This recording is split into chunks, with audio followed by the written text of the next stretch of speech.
다른 15가지 질병에 대해서 테스트를 했는데요. 부분적으로 효능이 있는 것으로 나타났습니다. 먼저 류머티즘의 효과가 나타났고 신진대사, 당대사, 혈액순환 장애로 야기되는 통증, 알레르기 증상 등에서도 효능이 나타났습니다.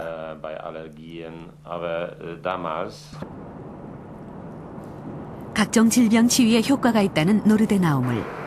과연 그 비밀은 무엇일까?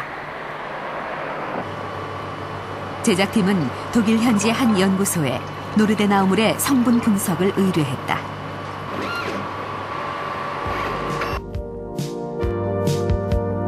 분석 결과 노르데나움물은 마실 수 있는 깨끗한 물이며 칼슘이 풍부하다는 것 외에 특이한 점은 발견할 수 없었다.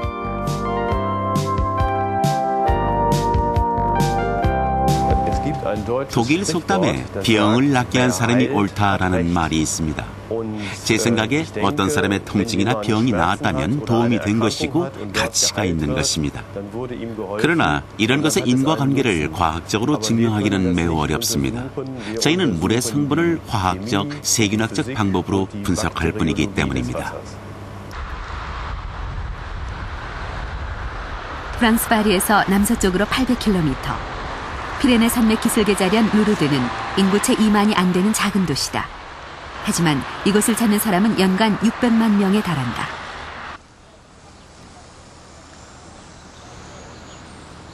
바로 140여 년 동안이나 마르지 않고 샘솟는 기적의 샘물을 찾아오는 사람들이다. 이곳 마사비엘 동굴에서 한 소녀가 성모 마리아의 출현을 목격한 후 땅을 파서 마셨다는 샘물.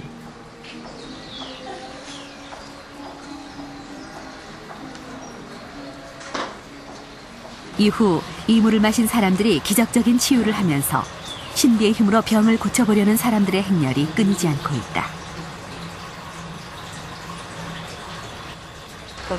여기 제 어머니 건강이 안 좋아져서 왔어요.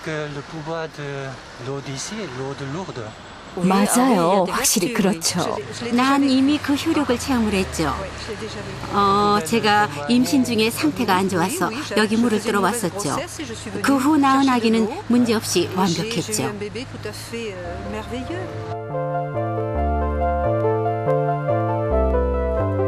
루르드 샘물을 마신 후 완치 증명서를 받은 사람만도 수십 명에 이른다. 5년 전 66번째로 완치 증명서를 받은 장 피에르 벨리시 역시 그 기적의 치유자 중 한 명이다.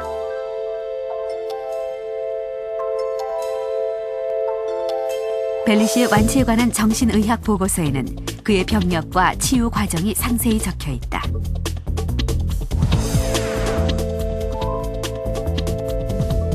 벨리시는 12년 동안 다발성 경화증이라는 신경장애를 앓았다.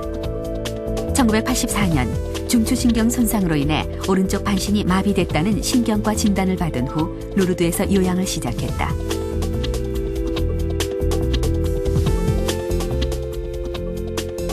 요양 3년째 되던 해 어느 날 벨리시는 증상이 갑자기 호전되는 신기한 경험을 하게 된다.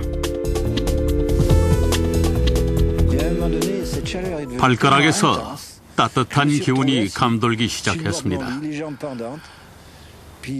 병의 모든 증상들이 없어졌고 마치 꿈을 꾸는 듯한 그런 기분이 들었습니다. 휠체어에 의지했던 벨리시는 그날부터 스스로 일어나 걷게 됐다. 기적의 샘물. 그러나 루르드 샘물의 성분 분석을 의뢰해본 결과 역시 불순물이 없는 극히 깨끗한 물이라는 점 외에 별다른 점을 발견할 수 없었다. 저는 그것이 지금까지 항상 존재해왔던 자연적인 치유의 일종이라고 생각합니다. 가능한 일이지요. 그러나 의학적인 메커니즘의 차원은 아닙니다.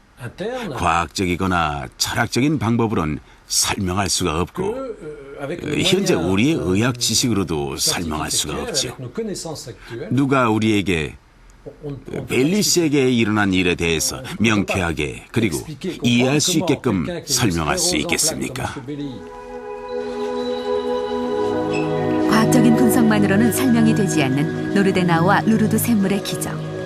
그 기적은 어떻게 가능한 것일까? 그 물의 신비한 힘은 여전히 베일에 쌓여 있다.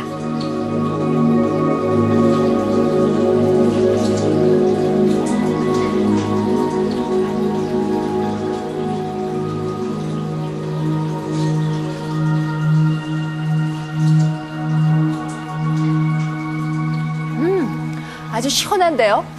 근데 마시는 느낌이 다르다거나 뭔가 특별한 맛이 있는 건 아닌데 이 기적의 물이라고 하니까 자꾸만 다시 음미해보게 되네요.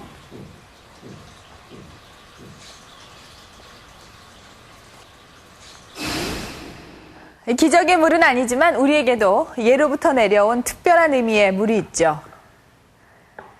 이 동이 트기도 전인 이른 새벽, 우리의 어머님들은 첫 우물물을 길어다가 이렇게 정화수를 올렸습니다.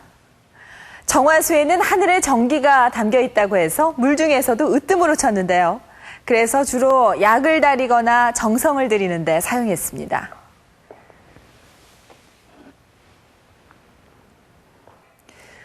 그런데 이렇게 특별한 의미가 있는 물이 아니더라도 우리가 일상적으로 마시는 물 한 잔, 이 물 한 잔에도 우리가 미처 알지 못했던 신비한 기능이 숨어 있습니다.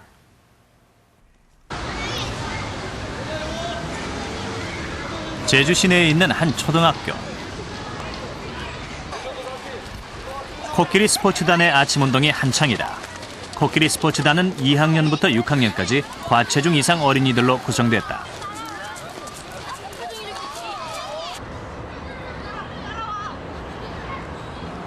운동은 다시 방과 후 산오르기로 이어진다.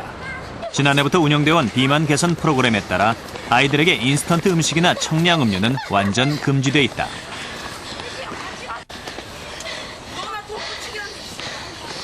그런데 청량음료를 금하면서부터 아이들에게 작은 변화가 일어났다. 자연스럽게 물 마시는 양이 늘어난 것이다. 아이들이 전에는 청량음료를 즐겨 마셨었는데 청량음료와 전쟁을 치렀죠.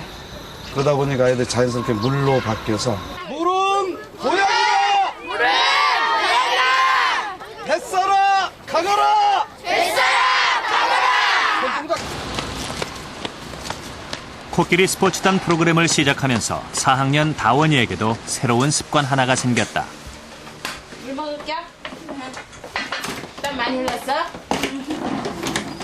힘들었지? 청량음료를 거의 달고 살았던 다원이가 제일 먼저 찾는 것은 늘 물이다. 음료는 좀 살이 찌고 물은 거의 살이 찌지 않고요. 음료는 지방 같은 게 많다 그래갖고요. 이제부터 3월부터요. 이용준 선생님 말 듣고요. 물을 많이 마시게 됐어요. 얘가 어떤 때는 저를 가르쳐요. 그 학교에서 배우고 와가지고 엄마 물 먹어야 돼 물하고 물을 일어나면 물부터 주거든요. 우리 식구들은 그 운동을 시작함으로써 이제 물을 많이 먹어요. 그 덕분일까 다원이의 간식량이 줄기 시작하더니 3월부터 지금까지 7kg의 체중을 줄이는 데 성공했다. 엄마는 한 5kg만 빠졌으면 좋겠다. 어?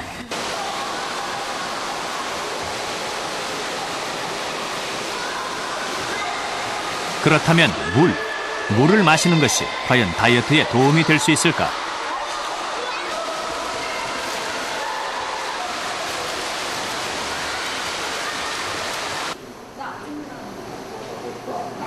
친구들과의 모처럼만의 회식 자리. 그러나 진흥규 씨는 좀채로 기분이 나질 않는다.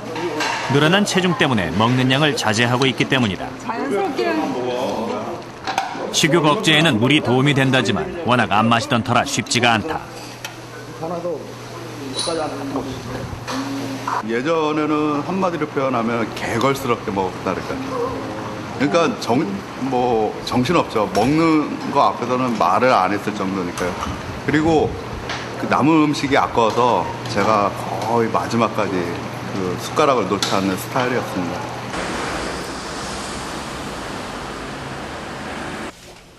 진흥규 씨가 다이어트에 도전했다. 참가자는 6명. 모두 비만도가 높고 평상시 물을 거의 마시지 않는 사람들이다. 물을 마실 경우 다이어트에 얼마만큼의 효과가 있는지를 알아보는 실험이다. 이를 위해 먼저 체중과 비만도, 체지방량 등 기초 검사가 실시됐다.